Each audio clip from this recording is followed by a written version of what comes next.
It was here in Philadelphia where the right to bear arms was added to the U.S. Constitution in 1791.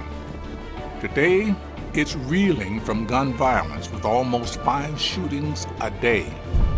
So now, Charlie is returning to the crime scenes he once visited as a paramedic with the skills of an epidemiologist. And he's asking one burning question: does carrying a gun make you safer?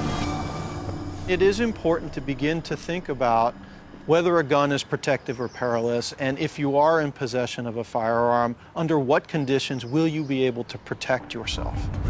We set up with the City Police Department a system whereby we were notified typically on the day of a shooting, but soon after, within hours. As the shootings rolled in, the team collected key details about each victim. Where was he at the time? To what age group and race did he belong? Was he under the influence of drugs or alcohol? And most importantly, was he carrying a gun? But in epidemiology, you can't pinpoint why a person gets sick until you compare him to a similar person who hasn't.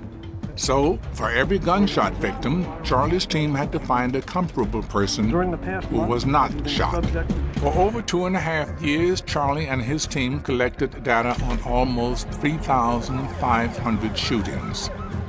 They ended up with 677 shooting victims for whom they had a good comparison group. Now Charlie could answer the central question: are you less likely to be shot if you're carrying a gun? We expected to see a protective effect, and we simply could not find it, no matter how we analyzed the data. In fact, Charlie saw exactly the opposite.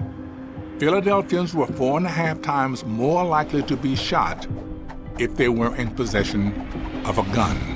One of the things that we hypothesized from our case control study was that possession of a firearm changed people's actions, mere possession of it, and so that perhaps people reacted in ways that they would have otherwise not reacted had they not had a firearm.